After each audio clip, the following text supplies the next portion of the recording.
We also have a meteorologist. Yeah. John Dawson is here. I'm actually going to show that similar forecast that what Mike has on the Fox Local. He dives a lot more in depth on it. I'm just going to breeze over it real quick. But we'll start with tomorrow, though. Easter. Maybe some of you have some outdoor plans.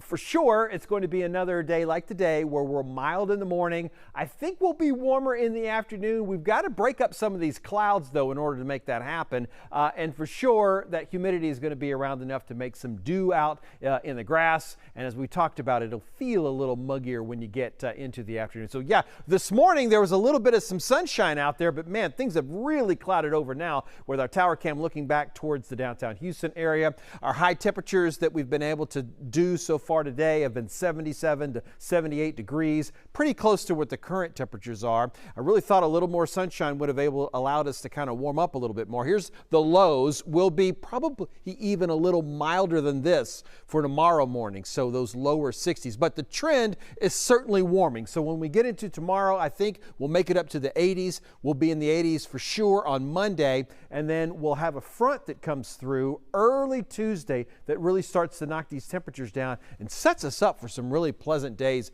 towards the end of the week. Here's the current winds that we're seeing out there out of the south to the southeast. 13 miles an hour in Galveston, 14 miles an hour in Conroe, 13 over in the Sugar Land area.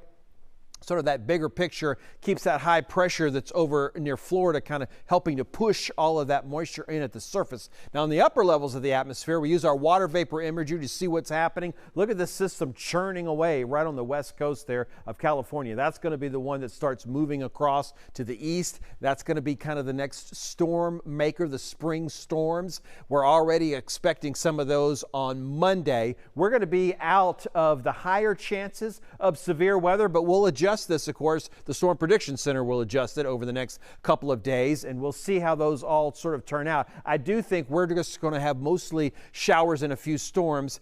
Our long-range futurecast that I'm using to look at the eclipses forecast, we'll pause that here when we get to our rain on Tuesday. Tomorrow morning we've got plenty of clouds, and then we're sort of getting ourselves set up for that rain as we see that move through on Tuesday morning and into Wednesday. And then we're going to keep running our futurecast all the way in the next weekend. When we get this far out, we're really looking for trends more than specific details. But this is not a trend that we like. We've got rain possibilities and some cloud possibilities.